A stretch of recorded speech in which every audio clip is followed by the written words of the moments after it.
On ouvre la première partie de ce 21-23 et je vous le disais, vous vous rappelez de cette image dont on a abondamment parlé hier, notamment sur France Info, cette image qui a choqué la France, ce petit garçon de 8 ans rasé en guise de punition dans un centre d'aide et de protection à l'enfance.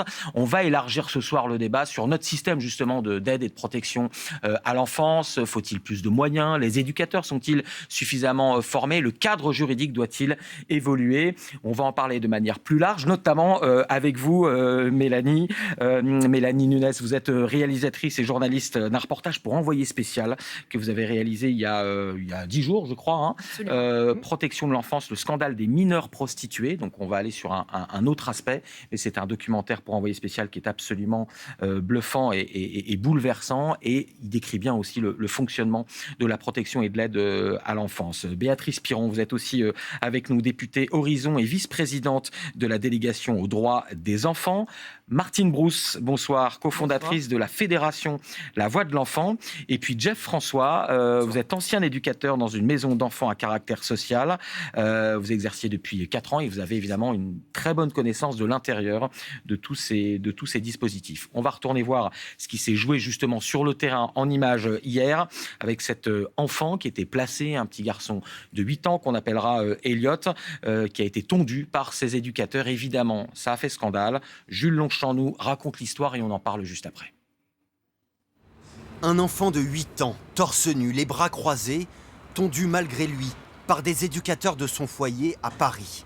Scène humiliante et filmée par les encadrants eux-mêmes dans cet établissement de l'aide sociale à l'enfance. Sur leurs réseaux sociaux, ils se moquent ouvertement du jeune homme crâne rasé. Extrait que nos confrères de France Info se sont procurés. Vous avez vu avec les parents pour le raser à blanc? Non, nous avons pris la décision sans consulter personne. Vous êtes fous. On est en plein hiver, il va avoir super froid. Mais non, justement, ça lui donne plus d'aérodynamisme. C'était sa demande? C'est une sanction. La scène s'est déroulée en février, derrière ces murs. À l'époque, les éducateurs évoquent la présence de poux pour justifier leur acte. Depuis, à plusieurs reprises, la mère de l'enfant a signalé les faits à la justice sans réponse. 10 mois plus tard, le parquet de Paris décide d'ouvrir une enquête. Un délai bien trop long, selon l'avocat de la famille. Ça fait des semaines que l'aide sociale à l'enfance, contrôlée par la mairie de Paris, on nous demande, comme la juge des enfants d'ailleurs, mais pour autant, et c'est peut-être le sentiment qui prédomine aujourd'hui, c'est quel gâchis et quel temps perdu. L'éducatrice qui a tondu le jeune homme sans son accord vient seulement d'être mise à pied. Pour les autres éducateurs, la direction annonce de nouvelles sanctions. Alors tout de suite, Béatrice Piron, je donne tout de suite la parole pour réagir. Le gouvernement a déjà réagi à cette affaire, mais vous, en tant que député, que vous inspirent ces images? Ces images sont choquantes et on est tous très surpris. Heureusement, c'est la première fois que ça arrive et heureusement que des personnes ont été capables de le déceler, de le dénoncer, on va dire. Je crois que c'est quelque chose de très regrettable. C'est dommage que ça sorte aussi tardivement, que ça a mis autant de temps à sortir. Ça a mis 10 mois avant d'être connu. Bon. Maintenant, je dirais qu'il y a une enquête en cours, donc c'est délicat d'évoquer trop en détail ce dossier-là. Je crois qu'il faut faire confiance aux juges et c'est bien que ça soit sorti et qu'on en parle. Martine Brousse, que vous évoque cette affaire? Moi, je suis choqué. Je trouve que c'est inacceptable. Enfin, c'est une atteinte à l'intégrité de l'enfant, à la dignité. Quand on voit qu'on nous dise pas que c'était, je ne sais pas quoi, il est pratiquement nu. On l'a tondu. Enfin, c'est quand même ce qu'on voyait. Il y a quelques retours en arrière de certaines femmes. Donc, je trouve que c'est le pire. Cette référence que ce soit à la Seconde Guerre mondiale ou même à la libération, lors de l'épuration à la libération. Enfin, cette photo devant nous, là, ce soir, mais moi, ça me révolte pour cet enfant. Et je me disais, quand j'ai vu la première fois cette photo, je me suis dit, mais quelles que soient les personnes qui ont fait ça, comment se fait-il qu'il n'y en ait pas une qui ait réagi en disant stop? Comment se fait-il? Parce que c'est pas une question de bon sens, c'est une question de cœur.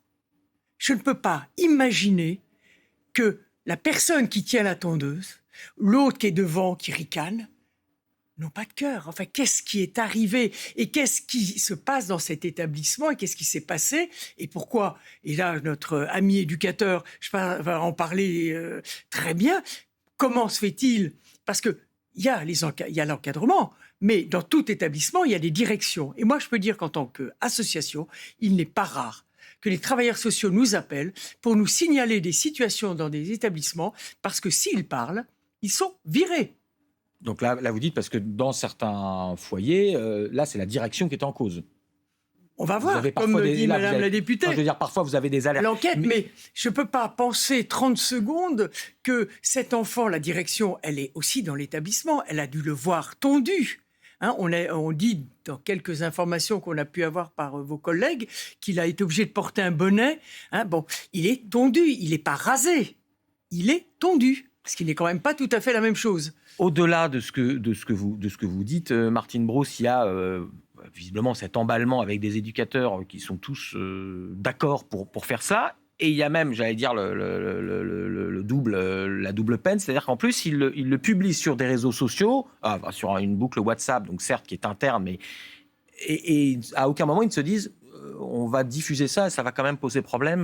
Non, ils ont l'air de ne pas voir le mal. Certains ont l'air d'être quand même un petit peu surpris de la chose.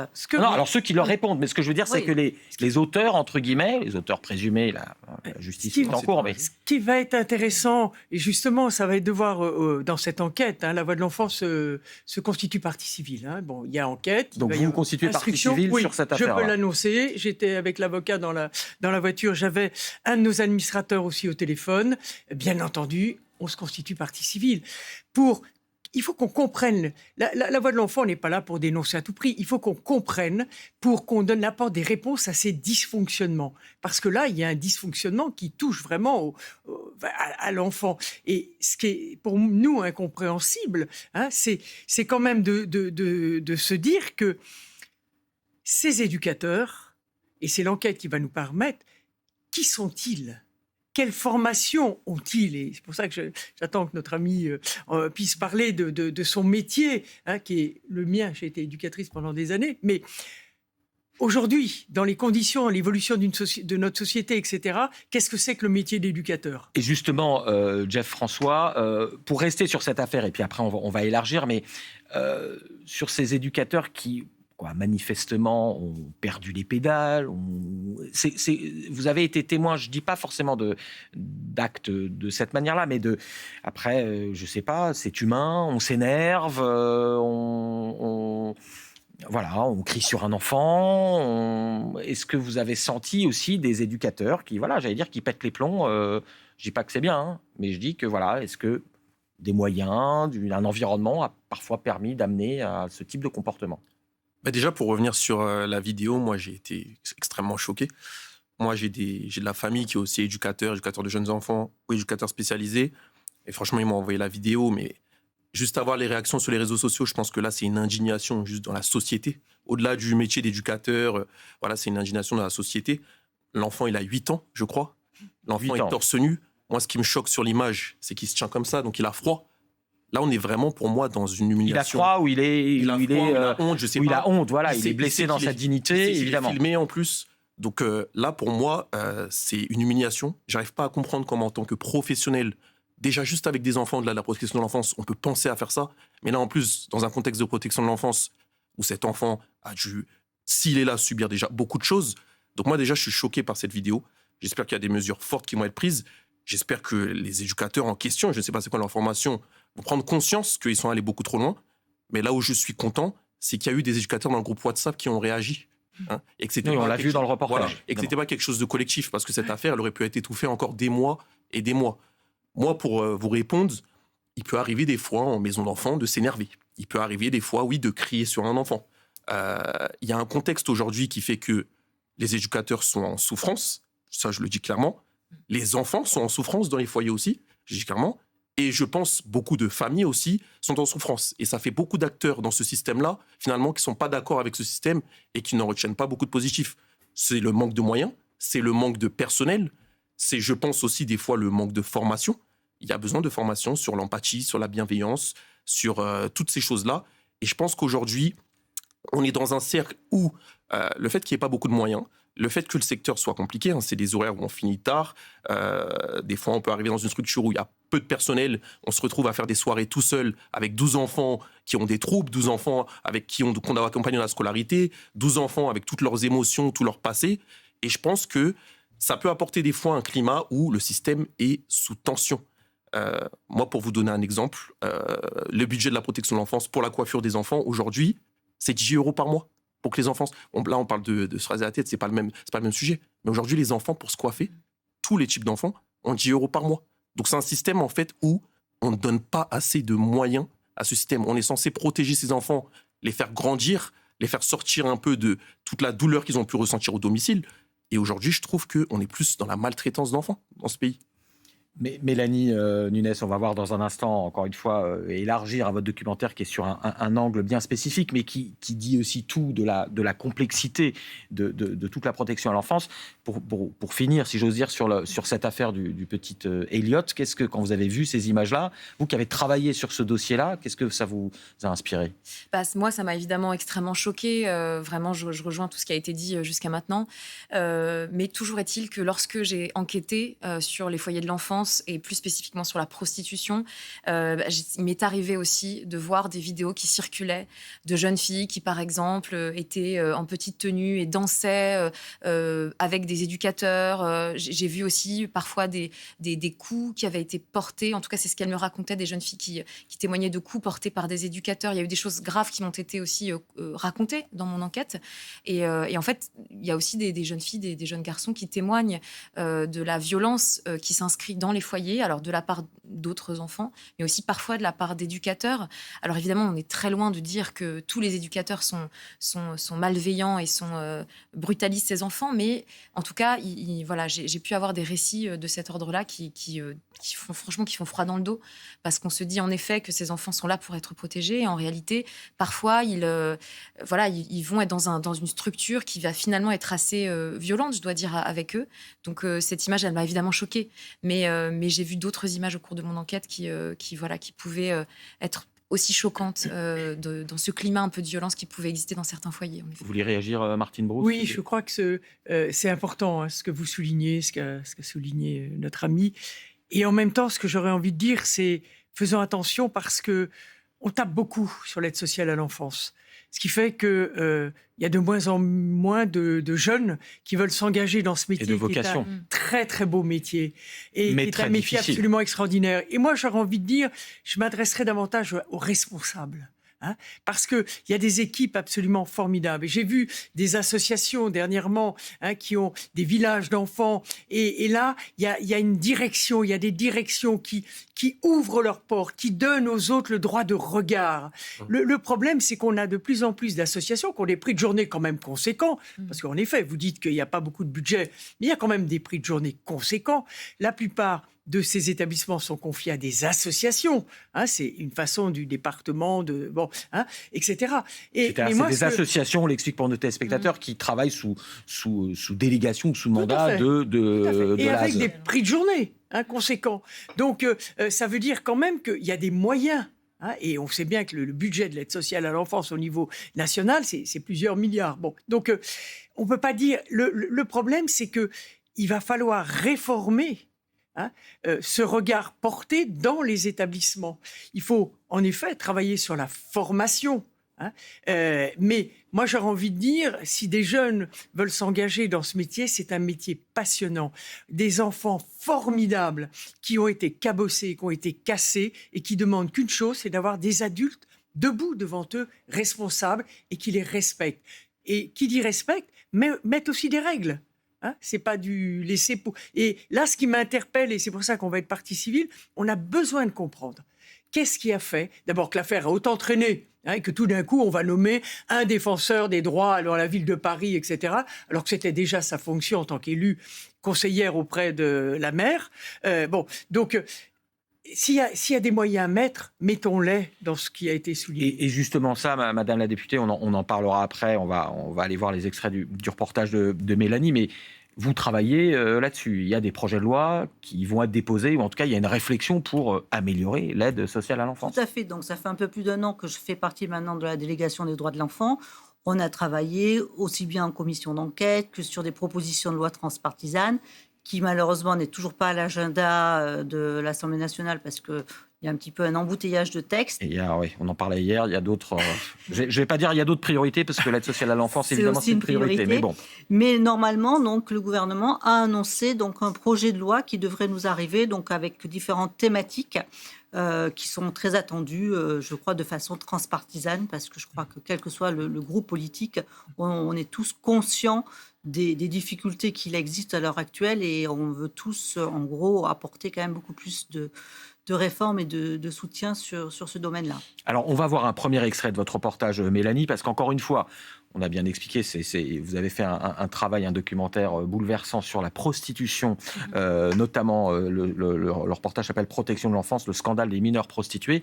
On va dire c'est un angle particulier, mais qui justement montre bien aussi toutes les autres failles soulevées peut-être par l'affaire du petit Elliot. On va voir un premier extrait de votre document, tourné avec Hélène Renaud, Ulysse Caillou et Marlène Billeret.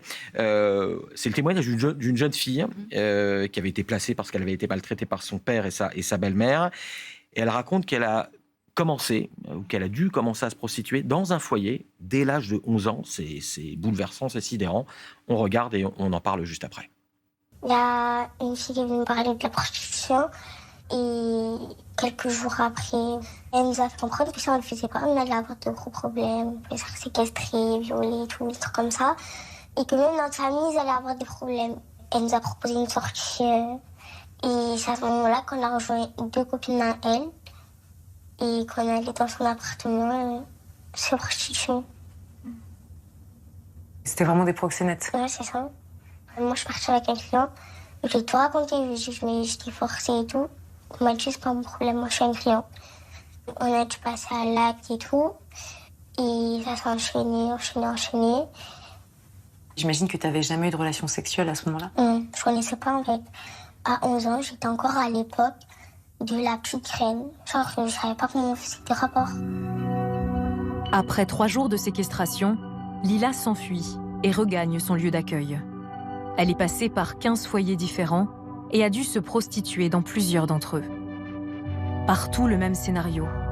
D'autres jeunes filles placées deviennent ses proxénètes. Là, c'était quand la femme me prostituée. J'avais 14 ans.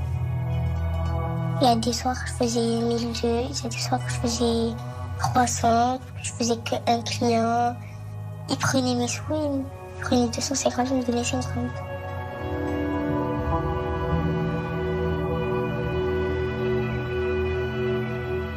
C'est cette vidéo qui me choque, moi. Comment je me maquillais, comment je faisais femme, comment je m'habillais aussi. On dirait j'ai 17 ans, 18 ans, c'est choquant, j'avais 12 ans.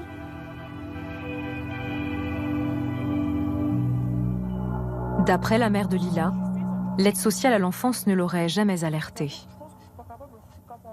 J'ai appris que c'est sur plusieurs lieux, plusieurs foyers que ça s'est passé. Pas que dans un seul.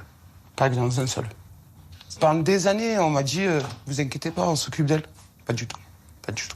En tout et pour tout, ils ont une responsabilité parce que j'étais quand même présente. Ils auraient pu m'appeler, me parler. Ils auraient pu aider la petite. Parce qu'elle a crié plus d'une fois des signaux d'alarme. Plus d'une fois, elle a dit il y a des problèmes. Il se passe ça, personne n'a jamais rien fait. Je suis révolté, je peux pas leur pardonner. Un documentaire bouleversant, j'allais dire en même temps écœurant, mais évidemment documentaire bouleversant d'Envoyé spécial, qu'évidemment que vous pouvez retrouver sur la plateforme France TV. Mélanie, pour qu'on explique à nos téléspectateurs, ces jeunes filles qui se prostituent dans une espèce de réseau épouvantable avec aussi d'autres jeunes placés dans les foyers de protection à l'enfance, c'est aussi une histoire d'argent tout simplement. Parce qu'elles ont ou ils n'ont pas assez de moyens. Alors, ils sont pris en charge par la protection de l'enfance, mais ils ont besoin, j'allais dire, d'argent de poche, mais c'est évidemment plus complexe que ça. Oui, alors en fait, il y a un peu 2 phénomènes qu'on observe. Il y a d'une part des enfants qui vont être amenés à se prostituer parce qu'en effet, il manque de beaucoup de choses dans les foyers. Parfois, par exemple, ils me racontaient que les repas se constituaient d'un simple sandwich et donc, en fait, ils n'ont pas grand-chose d'autre à manger dans la journée. Donc, il y a des jeunes filles qui en viennent à se prostituer dans ce cadre-là. Et puis il y en a d'autres, comme cette jeune fille, qui en fait va se retrouver prise au piège d'un réseau de proxénètes. En fait, d'autres jeunes filles qui sont placées dans le foyer, donc c'est-à-dire des grandes qui prostituent, qui forcent à se prostituer des petites. Et elle, à l'âge de 11 ans, elle se retrouve justement menacée et dans ce foyer, elle doit donc se prostituer pour rapporter de l'argent à ces jeunes filles proxénètes qui sont toutes mineures en fait. Et c'est là c'est ça vraiment qui m'a frappée dans mon enquête, c'est d'avoir découvert en fait que le danger se trouvait au sein même des foyers. À les plus l'extérieur, jeunes mais aussi sont à l'intérieur. prostituées et les proxénètes sont aussi des mineurs. Enfin, Exactement. Et juste, dernière question avant que toute la table réagisse. On a l'impression que c'est d'une grande ampleur. Enfin, c'est pas quelques cas isolés. Non. Vous n'avez pas fait un documentaire autour de quelques cas qui sont dramatiques, mais on va dire que l'ensemble, tout le reste va bien. Non, c'est assez répandu. Oui, absolument. D'ailleurs, il y a des chiffres officiels qui émanent d'une commission d'enquête parlementaire qui a été tenue en avril dernier, estiment qu'il y a aujourd'hui en France 20 000 enfants qui se prostituent, qui sont prostitués. Et parmi ces 20 000, il y a 15 000 enfants qui sont des enfants placés. Et ça représente 80% des enfants prostitués en France qui sont prostitués sont des enfants placés et qui sont placés pour être protégés. Et on se rend compte en réalité qu'ils deviennent les cibles de réseaux de proxénétisme et que certains, une petite minorité, je dois dire, le fait aussi pour survivre en réalité. Et donc oui, on est très loin de l'anecdote. Et pour avoir notamment enquêté à Marseille, aujourd'hui, je parle de Marseille, mais il y a d'autres villes en France aussi où ça devient un fléau général. À Marseille, par exemple, quasiment aucun foyer n'échappe à ce fléau de la prostitution au sein des foyers. Donc voilà, il faut s'interroger, je pense, collectivement sur ce que ça raconte aussi de notre société et de l'aide sociale à l'enfance, de cette institution qui je crois, aujourd'hui montre une certaine forme de défaillance dans la protection. Martine Brousse. Oui, moi, vous soulevez vraiment une question vous l'avez soulevée auprès de Madame la députée. Arrêtons les lois. Évaluons déjà les lois. Tous les 2 ans, nous avons une loi sur la protection de l'enfance. Ça suffit. Évaluons. Vous disiez, personne. Il y a eu 3 lois en 20 ans. 3 lois, attendez, vous avez la loi de 1996, vous avez la loi, entre deux, il y en a eu, il y a eu la loi Taquet, vous avez, attendez, on n'évalue pas les lois. Hein. Il y en a, c'est même certaines qui n'ont même pas leur décret d'application complet. Hein. Oui, donc, pourquoi est-ce qu'on n'évalue pas? Parce que les réponses, là, on va mettre... C'est un millefeuille en loi.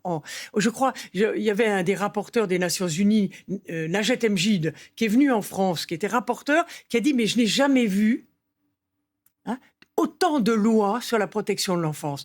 Mettons à plat, prenons... » À chaque fois qu'il y a un ministre qui arrive, il faut une loi. Moi, je suis désolée, mon grand âge et mon expérience me permettent de le dire. Hein. Et je peux vous assurer que des lois, j'en ai vu, j'en ai étudié. Je travaille aussi avec la délégation de l'Assemblée nationale et un certain nombre de députés et de sénateurs. Il faut qu'on l'arrête. Évaluons, parce que ce témoignage, ce documentaire si fort, c'est pas la loi qui va résoudre ça. Parce que la loi, on l'a. Poursuivons les clients. Qu'est-ce qui empêche de poursuivre des clients? La loi, on l'a. Hein, bon, c'est dans la loi, on a fait le thème sur la prostitution il y a quelques jours. Hein, exactement. C'est pour ça clients sont pénalisés. Nous, on disait d'ailleurs sur ce plateau, il y a eu, je crois, de mémoire, on en parlait avec un policier, 1400, 1500 amendes, enfin en tout cas 1500 personnes poursuivies pour ça. Donc c'est une goutte d'eau sur la prostitution en France. Et qu'est-ce qui fait que, à partir du moment où vous pouvez faire ce reportage, moi je dis toujours, pourquoi des journalistes ont accès à l'information? Pourquoi même nous, les associations, nous avons accès à l'information et que aucune mesure ne sont prises pour protéger ces enfants, alors qu'on connaît le proxénète, qu'on connaît le client. Hein. Moi, la Voix de l'enfant a vu dans une affaire de prostitution, on avait le nom des clients. Ils n'ont pas été poursuivis. Mm-hmm. Le proxénète a été poursuivi, mais lui s'en fiche, il a payé, il est parti. Et la victime. Donc, c'est une réalité. Et moi, Madame la députée, si je peux me permettre, prenez le temps, arrêtez-vous, évaluer ce qui existe, ce qui fonctionne, ce qui ne fonctionne pas. Et moi, parce que la protection de l'enfance, c'est plus de 300 000 enfants quand même, 150 000 placés. Hein. C'est vrai que les chiffres que vous donnez sont épouvantables, mais en même temps, il y a des milliers d'enfants qui sont sauvés par l'aide sociale à l'enfance. Et je veux vraiment qu'on ait cet équilibre-là. Non, mais on va en parler et on comprend bien. On n'est pas du tout en train de dire à nos téléspectateurs, en disant évaluer et donner les moyens d'appliquer.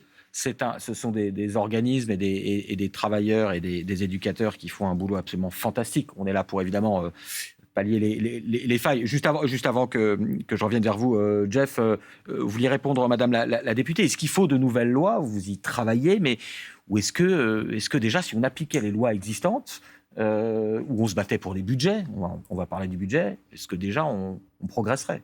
Mais des évaluations, on en fait, puisqu'on a des commissions d'enquête, on évalue des choses. Par exemple, la semaine dernière, on auditionnait tout ce qui est réseau d'hôtellerie et d'hébergement de loisirs qui, malheureusement, hébergent une grande partie de ces sites de prostitution. Il y a beaucoup de pays en Europe où il y a une obligation de fournir une pièce d'identité à l'entrée. En France, on ne demande pas de pièce d'identité aux clients des hôtels. Donc, c'est quelque chose... Vous voulez dire que là, par exemple, ces jeunes filles-là de 11 ans, 12 ans, elles peuvent aller dans un hôtel? Ah oui. Un hôtel, un Airbnb. Alors, bon, les hôtels, à la limite... Ah si, ils ont quand même... Airbnb, d'accord, les hôtels, il y a des chaînes comme Accor et autres, qui, si un mineur se présente seul, on lui demande sa pièce... Enfin, on lui demande quel âge il a, etc. Bon, Airbnb, c'est un autre système. Et là, oui, il faut prendre des mesures. Mais il n'y a pas besoin d'une loi pour ça. Des mesures réglementaires suffiraient. Et ça, en France, on ne sait pas utiliser les mesures réglementaires et administratives. Tout de suite, c'est une loi. Et il faut y afficher son nom, bien entendu. Mais aujourd'hui, on n'a pas de ministre, donc il y a une haute commissaire donc à l'enfance, il n'y a pas de ministère. Et la haute commissaire à l'enfance ne peut pas faire de réglementaire. La haute commissaire, en tous les cas, est en interministériel, en la personne de Madame Sarah El Haïry. Elle travaille en interministériel et elle peut faire bouger beaucoup de choses, c'est qu'elle a déjà commencé à faire, et parfois même plus qu'un ministre. Hein. Et moi, il vaut mieux quelqu'un en transversalité qui travaille avec, parce que la protection de l'enfance, c'est au moins 6 ou 7 ministères. Donc là, notre haute commissaire est en transversalité et en interministérialité. Juste pour revenir sur ce qu'on a vu, Jeff François, dans le premier extrait du documentaire de Mélanie, sur ces jeunes filles placées qui disent j'ai pas assez de moyens, parfois on mange qu'un sandwich, donc bah oui, j'ai envie d'argent de poche pour aller me payer mieux, manger mieux, ou effectivement, comme tout enfant, tout adolescent, j'ai envie d'avoir des fringues, peut-être de me faire plaisir sur quelque chose. Est-ce que l'argent, vous parliez tout à l'heure de 10 euros par enfant de budget pour la coiffure, voilà, est-ce que l'argent, évidemment, c'est un problème? L'argent, c'est un problème pour moi. Alors, on a parlé du prix de journée. Effectivement, ce prix de journée, il est conséquent. Et des fois, on se pose la question de où est cet argent, finalement? Alors, c'est combien le prix d'une journée? Le prix d'une journée, c'est ce que l'État paye par jour pour un jeune placé. Pour un enfant, à un établissement qui accueille les enfants placés. C'est combien, ça, à peu près? C'est un département. Oui, ou alors un département. Mais on va dire que c'est ça reste la collectivité. Aujourd'hui, je ne sais plus exactement combien il est, mais il est conséquent. Je sais pas si c'est autour de 160. Ouais, c'est autour de 200, parfois 250, ouais. Voilà. Donc c'est conséquent. Par jour. Oui, par enfant. Ça couvre l'habillement, l'électricité, les repas. Des fois, le personnel. Et on peut se poser la question des fois d'où va cet argent. Mais moi, aujourd'hui, dans ce que je vois dans le reportage... il va dans le personnel, mais quand on a préparé l'émission, c'est pas du personnel qui est payé très cher. Non, il n'est pas payé très cher. Payé combien? Moi, j'étais payé 1 850 € net, mais parce que je travaillais dans une association qui paye plutôt bien. Mais je sais qu'ailleurs, en France, les éducateurs sont très mal payés. Je sais qu'il y en a beaucoup, et pour les missions qu'on a, pour la responsabilité qu'on a, qui sont peut-être aux alentours des 1650, 1700, ça dépend des associations. Ce n'est pas toutes les associations qui ont les mêmes budgets, malgré le prix de journée qui est distribué aux structures. Et donc vous disiez, parfois on se demande sur ces 250 €, 300 € par jour que la collectivité finance pour prendre en charge un enfant par jour, on se demande... C'est vrai que quand on voit où ça passe. Est-ce que vous avez vous quatre, est-ce que vous avez des explications sur où est-ce qu'il y a peut-être des déperditions d'argent? Parce que est-ce que c'est le loyer pour financer la structure? Est-ce que c'est... Ça va dépendre de la structure elle-même et de l'association. Moi, je pense surtout que ce qu'il faut voir, c'est les types d'établissements. Hein, vous avez des types d'établissements où ne serait-ce que les murs et autres, toute la structure, le chauffage, tout ça, c'est un argent fou. hein, alors qu'il y a il y a des travailleurs sociaux qui auraient besoin d'autres moyens. Donc, c'est aussi peut-être une repensée, et ça, c'est pas besoin de loi. On n'a pas encore, à mon sens, en tous les cas, évalué les établissements existants aujourd'hui par rapport aux besoins des enfants aujourd'hui. Alors justement, et ça rejoint la question des moyens, on va voir un deuxième extrait de votre documentaire, Mélanie. Vous avez fait vraiment un vrai travail de journaliste d'investigation. Vous vous êtes infiltré dans un foyer, parce que vous aviez aussi un diplôme... Voilà, j'avais un diplôme d'animatrice. Et j'ai pu, grâce à ce diplôme, sans avoir de diplôme d'éducatrice, mais un simple diplôme d'animatrice m'a suffi pour pouvoir... être recruté dans un foyer de l'enfance. Et grâce à ça, par ce moyen-là, vous avez pu faire votre travail de journaliste et d'enquêtrice. Vous avez donc pu filmer ce que vous avez vu. On va voir notamment un extrait sur la question des fugues. Et là encore, on va voir qu'on n'est pas dans la caricature ou dans le simplisme, comme je le dis souvent. C'est pas facile non plus pour des éducateurs d'empêcher des adolescents déterminés à fuguer. C'est pas non plus leur mission. On va voir un extrait de votre reportage et vous réagissez juste après. Il est bientôt 22h. Les portes du foyer sont fermées. Théoriquement, les adolescentes n'ont pas le droit de sortir. Bah alors, tu restes là cette nuit? Non. Demain, c'est samedi. Mais comment tu vas faire pour sortir là? Si on t'ouvre pas? Comme tout le monde. Ah.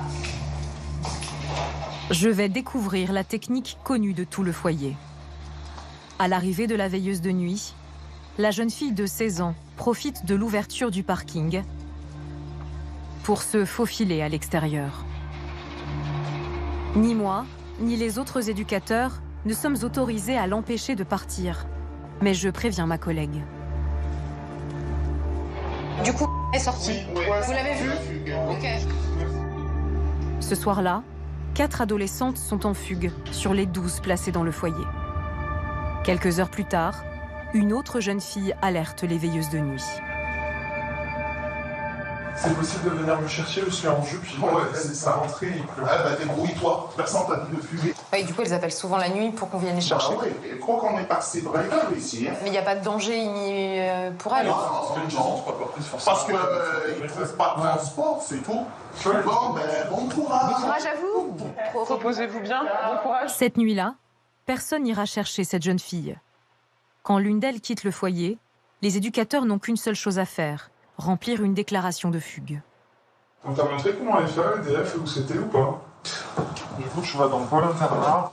Généralement, on coupe-colle la dernière. Après, ouais, sur le signalement. Tu te rappelles comment elle ouais, était elles étaient habillées toutes les deux en noir, très maquillées. Quand tu fais une déclaration de fugue, t'as quand même une brigade qui va les chercher ou Non, ils vont pas les chercher. Une fois, on a appelé certains, bon, j'ai manqué, on a une gamine, elle a 15 piges, elle était en train de se prostituer à tel endroit, on doit dire oui, mais non, on peut rien faire. Hein. La déclaration est transmise à la brigade des mineurs. À partir de là, l'aide sociale à l'enfance n'est plus tenue pour responsable du sort de ces jeunes filles. Mélanie, il y a vraiment tout dans cet extrait, parce qu'encore une fois, je disais, on n'est pas dans la caricature ou le simplisme, mais il y a voilà, ce qu'on disait, la volonté d'ado de 13 ans. Ils ne sont pas, on précise à nos téléspectateurs, ce n'est pas la PJJ, la protection judiciaire de la jeunesse, ce n'est pas des enfants placés en centre fermé ou semi-fermé parce qu'ils sont délinquants. Donc voilà, les éducateurs ne sont pas des policiers ou des armoires à glace qui vont les empêcher de sortir. En même temps, les adolescents veulent qu'on vienne les rechercher. On transmet ça à la police qui a autre chose à faire. J'allais dire, chacun a raison ou personne ne peut faire grand-chose, en fait. Oui, voilà. Et puis la loi, en fait, ne permet pas à ces éducateurs de retenir de force des enfants de foyer, parce qu'en fait, ils n'ont pas commis de délit. Et donc, en réalité, la seule chose que les éducateurs peuvent faire, c'est remplir cette déclaration de fugue. Et moi, quand je travaillais dans ce foyer, j'en ai rempli beaucoup, chaque jour, plusieurs fois par jour, enfin, plusieurs fois par soir. Et donc voilà, c'est la seule chose que peuvent faire les éducateurs. Et donc, cette déclaration de fugue, elle est donc transmise à une brigade de police. Et en fait, ce que me racontaient ces éducateurs, c'est que les policiers ne ramenaient jamais ces filles. Et parfois, même les éducateurs appelaient d'eux-mêmes la police pour dire « on sait que la jeune fille dont on a la responsabilité se trouve à tel endroit, qu'elle est en train de se prostituer, est-ce que vous pouvez aller la chercher ?» On leur répondait écoutez, on a autre chose à faire, voilà. Donc, il y a quand même un sentiment, en tout cas, qu'on ressent et que j'ai ressenti aussi quand j'étais auprès de ces éducateurs, qui est un sentiment d'impuissance, en fait. C'est-à-dire, on fait une déclaration de fugue et puis on fait rien d'autre. Justement, Jeff François, vous l'avez eu, ce sentiment d'impuissance, et j'imagine bien que vous y avez mis tout votre cœur, toute votre vocation, comme on disait. Mais voilà, ce type de situation, vous l'avez connu. Qu'est-ce qu'on peut faire ? Moi, j'ai connu des fugues, hein, et souvent, c'est les mêmes jeunes, du coup, qui fuguent. Et après, il peut y avoir cet effet où certains jeunes voient et veulent faire pareil, parce que c'est aussi la liberté. Hein. Pour eux, le foyer, ça représente pour beaucoup d'ados comme une prison. Ils le disent des fois, hein. Ils se sentent en prison, puisque finalement, c'est pas forcément eux qui ont commis l'erreur, mais c'est eux qui sont sortis de la société. Donc pour eux, ils ont cette impression un peu d'être en prison. La fugue, pour eux, c'est la liberté. Moi, j'ai connu encore, il y a quelques mois, une fugue où j'ai eu deux types de fugues. Une fugue où la jeune s'est retrouvée très rapidement dans le sud de la France, alors que nous, on était en Île-de-France. Et là, on se sent impuissant, forcément. On se dit avec qui elle se trouve. Quand on connaît le contexte, que quand c'est dans des relations amoureuses un peu toxiques, on se dit mais qu'est-ce qui peut lui arriver ? J'ai connu aussi des fugues où là, par contre, on a su où la jeune était. On a appelé la police et la police est partie récupérer la jeune. Mais ça, c'est vraiment très, très rare. Et nous, on a un peu des fois ce constat qu'avec les forces de police, on y va pour rien, entre guillemets. On fait la déclaration de fugue, on dit comment la jeune était habillée, à quelle heure elle est sortie, qu'est-ce qu'elle a fait dans la journée. Mais on est plus, voilà. Alors quand il y a une habitude, on peut se dire oui, elle va revenir, etc. Mais on est toujours dans la crainte finalement. On est toujours dans cette crainte de se dire où elle est, il est tard, elle est seule. Et ces enfants, s'ils fuguent, souvent, c'est qu'ils sont très vulnérables. Comme l'extrait qu'on voyait pour la prostitution. Au-delà, pour moi, de la question du budget, c'est la question de la vulnérabilité de ces enfants. Ces enfants, s'ils sont dans ces systèmes de prostitution, c'est que les adultes qui les mettent, ou les jeunes mineurs qui les mettent dans ces systèmes de prostitution, les trouvent vulnérables, les voient comme vulnérables. Des fois, ça commence au lycée, hein. Des fois, ça commence au lycée, ça commence par des garçons qui approchent amoureusement ces jeunes filles, et puis la jeune fille se rend compte que quand elle va aller au rendez-vous avec le jeune garçon, eh ben, finalement, ce ne sera pas que tous les deux, mais ce sera plusieurs personnes dans un appartement où elle va pouvoir se prostituer malheureusement. Et moi, ce qui m'attriste dans ce genre de situation, c'est que c'est la vulnérabilité, c'est que ces jeunes sont parfois très jeunes, on a vu 11 ans, c'est que pour ces jeunes filles, c'est leur premier rapport sexuel des fois, et c'est qu'après, ça découle sur un rapport au corps qui est catastrophique pour ces filles, un rapport à la sexualité qui est catastrophique, et je trouve que c'est ça qui est vraiment le plus dédommageable. Alors, on va voir, juste pour poursuivre le débat, et comme ça, après, on aura le temps de finir le débat, on va voir tout de suite un dernier extrait de votre reportage, Mélanie, parce que c'est dans la continuité. On va voir justement comment ces jeunes, à nouveau, sortent, et puis, j'allais dire, quel est le cadre juridique. On va voir dans cet extrait une éducatrice qui dit, mais il n'y a pas de barbelé ici, et on va voir effectivement comment, eh bien, voilà, c'est ressenti comme la prison, mais une prison, j'allais dire, ouverte. On regarde ce dernier extrait, et on en parle après.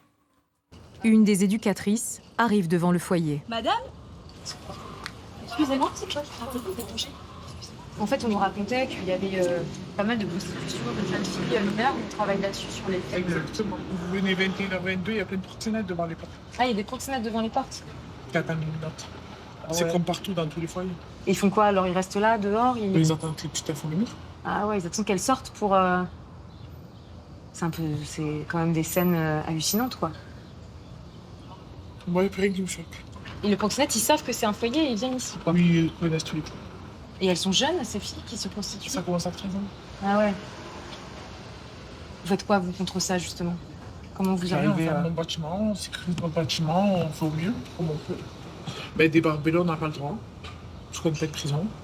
On a certaines choses qu'on ne peut pas faire. Voilà. Bonne soirée. Bonne soirée. Merci, au revoir. Dès que la nuit tombe, les éducateurs ferment les portes. Mais légalement, ils ne peuvent pas forcer les adolescents à rester à l'intérieur du foyer. Les jeunes le savent, ils entrent et sortent comme ils veulent, ou plutôt comme ils peuvent.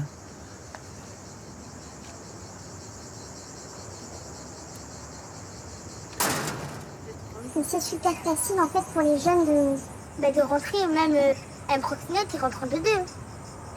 Pas dans ce foyer, mais j'ai déjà vu des proxénètes rentrer. Après, ils nous disent que le foyer est protégé, mais protégé par quoi ? On fait comme on peut. Martine Brousse, on rappelle à nos téléspectateurs, c'est ce que vous disiez, Jeff, ils ne sont pas en prison, ces enfants. Ils le ressentent comme étant en prison, mais eux, ils n'ont rien fait. Ils sont là parce que la société a voulu les protéger souvent d'un milieu familial défaillant. mais ils le ressentent comme une prison. Donc on ne va pas mettre des barbelés et les mettre dans un centre éducatif fermé et les enfermer. Enfin, c'est un peu une quadrature du cercle, c'est difficile. Je comprends que la loi soit difficile à trouver là-dessus. Oui, mais la question déjà est de savoir pourquoi autant d'enfants sont placés, même si les familles sont défaillantes. N'y a-t-il pas d'autres alternatives ? Et qu'en France actuellement, on n'avance pas sur cette question. Ça fait des années. Vous pensez par exemple à placer en foyer d'accueil, pour le coup, dans des familles d'accueil ? Non, dans des familles d'accueil, aller vers... on est très, très liens du sang. À tout prix, c'est les liens du sang. Il faut maintenir les liens avec la famille, avec le parent, avec les parents, quels qu'ils soient, etc. Pourquoi est-ce qu'un enfant n'aurait pas le droit à une seconde chance, à une seconde famille, et avec un travail avec la famille biologique, si elle l'est. Mais vous savez, quand on voit, nous, étant souvent partie civile, dans des procès où quand même des enfants ont vécu vraiment la violence et autres, et qu'on a un mal fou pour des déchéances d'autorité parentale au nom des liens du sang, tout ça, ce sont des enfants qu'on retrouve après dans les établissements. C'est la double peine.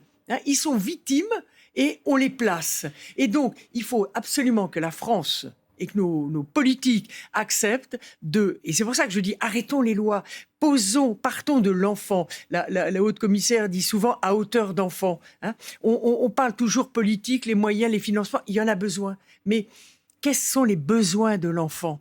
Les besoins fondamentaux, j'étais avec une association, Action Enfance, où les éducateurs d'abord sont là pendant une semaine d'affilée.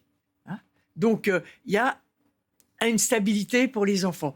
Il y a énormément d'activités où l'enfant est pris et accompagné. Mais ce qu'il faut, c'est qu'on arrive... Alors, c'est une parmi tant d'autres, parce qu'il y a des réalisations. Et c'est ça aussi qu'il faut qu'on ait cet équilibre entre l'horreur de ce que vous nous montrez, qui est la réalité, et puis le fait qu'il y a aussi des choses qui fonctionnent et qu'on ne donne pas assez de moyens à ce qui fonctionne bien. Béatrice Piron, sur ce qui vient d'être dit, est-ce que, alors là, c'est pas forcément la loi qui peut changer, mais changer les mentalités, par exemple, effectivement, il y a des pays qui le font beaucoup plus, avec beaucoup plus de familles d'accueil.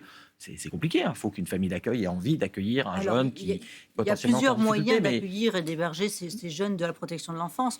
Aujourd'hui, là où il y a le plus d'enfants, ce sont dans ces MEX ou dans ces établissements collectifs, et c'est, je pense, là où on rencontre le plus de problèmes et où les enfants fuguent le plus.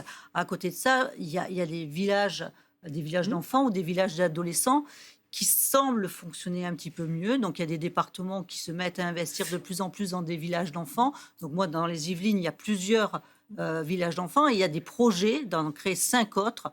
J'ai visité un village d'enfants qui appartient au groupe SOS Village d'enfants.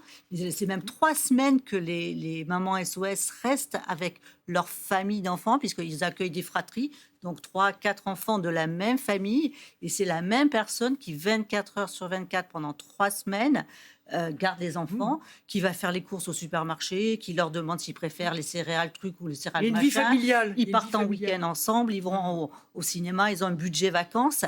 Et pendant 10 jours, après, elle est remplacée par une deuxième maman qui fait donc chaque mois... Des moyens existent et on peut essayer de construire il y a des solutions qui existent. J'ai découvert le mois dernier ou la semaine dernière, donc dans les Yvelines aussi, tout ce qui est accueil durable bénévole. C'est des choses qui fonctionnent. Alors peut-être plus sur des jeunes enfants que sur des adolescents. Mais ce sont d'autres solutions. On essaie aujourd'hui de recruter de plus en plus d'accueils familiaux et on en manque un petit peu. Juste le mot de la fin, parce que vous parliez de recrutement. Jeff François, le mot de la fin pour vous.